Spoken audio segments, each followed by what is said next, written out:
Inibak sa pwesto at inilipat ng assignment ang 4 na opisyal ng NBI o ng National Bureau of Investigation na nadadawit sa pagdukot at pagpatay sa Korean businessman na si Ji Ik-ju.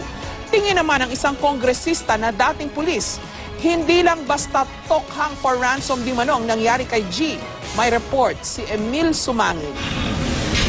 Kaso nila? Maraming kidnapping cases na ang nahawakan ni dating CIDG Director Romeo Acop bago nagretiro sa serbisyo at maging congressman. Ang alam ni Acop, base daw sa mga karanasan na niya, hindi lang basta tokhang for ransom ang nangyari sa Koreanong si Ji Ik-ju.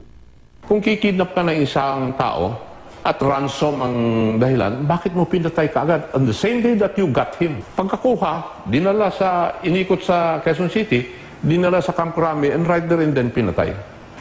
And then, several days later, saka sila humihingi ng ransom. Patay na.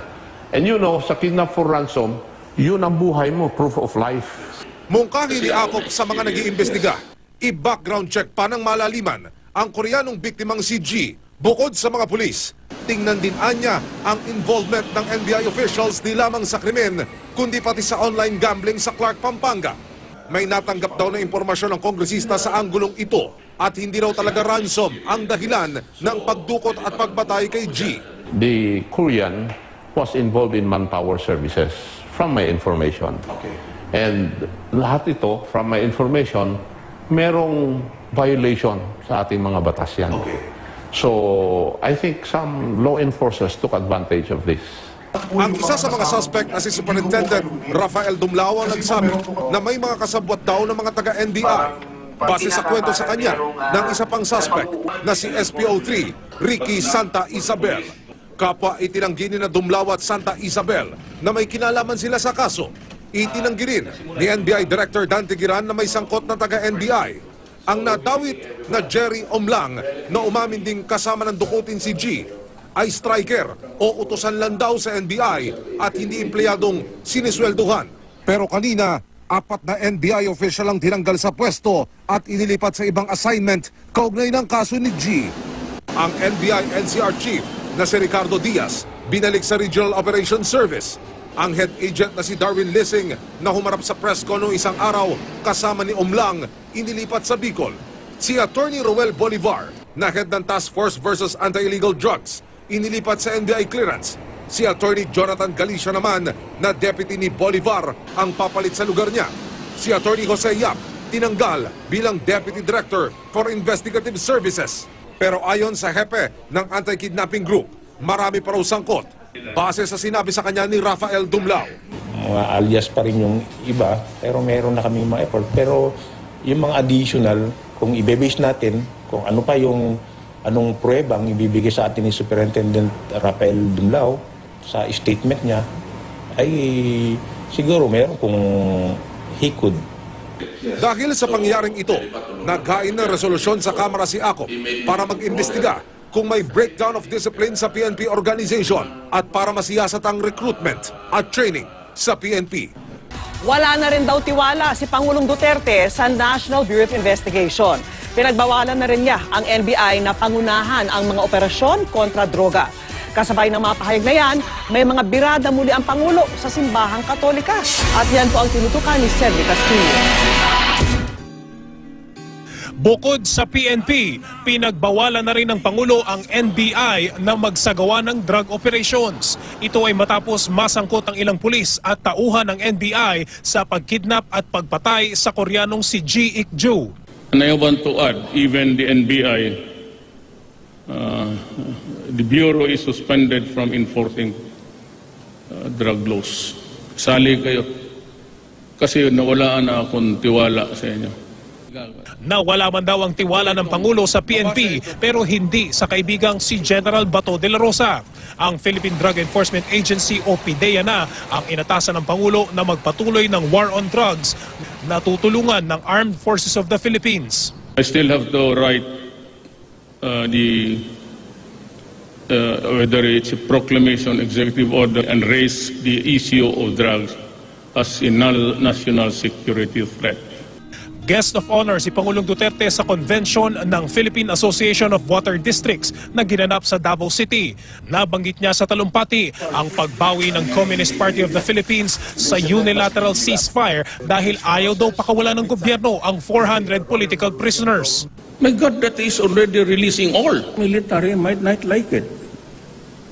And then if the military would oust me, would kill me, you have nobody talking to you. Ayon pa kay Duterte, hindi raw siya diktador para basta-basta lang palayain ang mga political prisoner. This is a country that is not authoritarian. Nag-withdraw kayo sa ceasefire. So, am I supposed to do the same? Kaya gaya po tumaya. Just go ahead. I will decide in the fullness of God's time. Akala ninyo ako lang kasi nanalo ako tapos ako na. Hindi ako diktador ha. Pinaulanan din ng Pangulo ng mura ang simbahang Katolika dahil sa pagbatikos nito sa drug war ng administrasyon. Hinamon pa ng Pangulo ang publiko na magbotohan para sa kanyang pagbaba sa pwesto. You read Ariel Rofo's book, Altar Secrets. It's online. If you think na binastos ko ang simbahang Katoliko, tell me after reading the book, and if majority of you in this room says that I was wrong, I will resign. Write me and we will have a plebiscite. Sinampahan na ng kasong kriminal ang 7 pulis na nadadawit sa reklamong hulidap ng 3 Koreano sa Angeles, Pampanga. Sinibak na rin ang lahat ng pulis sa presintong malapit sa pinangyarihan ng pagdukot. Umaksyon si Dindo Flora. Kasong extortion, kidnapping at serious illegal detention ang isinampa laban sa 7 pulis na nadadawit sa paghulidap sa 3 Koreano sa Angeles, Pampanga. Ito'y matapos magbigay ng pahayag ang isa sa mga biktima na si Lee Ki-hoon at kanyang kasambahay sa Pampanga CIDG. At 30 ng Disyembre nang mangyari ang pagdukot ng mga pulis sa 3 biktima. Sinabing operasyon daw ito laban sa illegal online gaming. Pero hiningan daw ng mga pulis sa mga biktima ng 300,000 piso kapalit ang kanilang kalayaan. Nauna nang naging person of interest ang kasambahay ni Hoon dahil sa kaduda-duda umunong ikinilos ito noong nangyari ang pagdukot. Sumenyas pa raw kasi ito sa mga pulis at tila kakilala niya ang mga ito. Pero ngayon, itinuturing na siyang testigo. Ang isa pang testigo na si Thomas Chung na siya umunong nag-abot ng pera para sa kalayaan ng mga biktima, iniimbestigahan na raw ng PNP Region 3.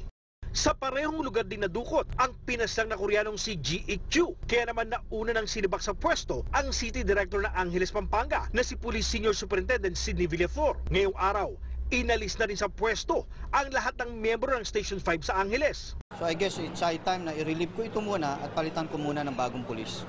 Kanina, humarap ang Korean community sa mga opisyal ng PNP Region 3 para sa isang konsultasyon. Dito ipinabot ng police attaché ng South Korean Embassy ang kanilang pagkadismaya sa sinapit ni Ji Ik-chu sa kamay ng mga pulis.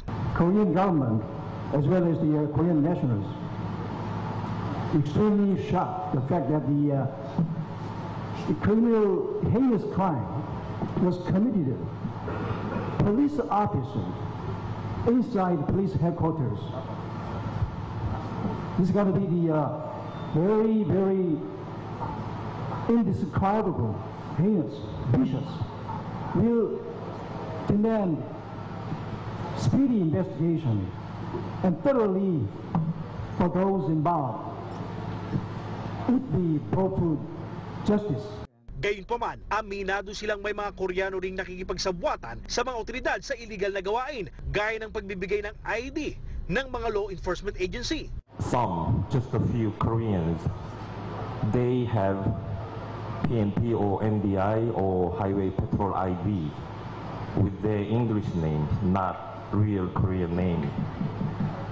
I don't know how they could get the ID, and then as they show the police or Highway Patrol or NDI ID to the new Korean residents in our area, the new guys, they just don't trust because they have the police ID.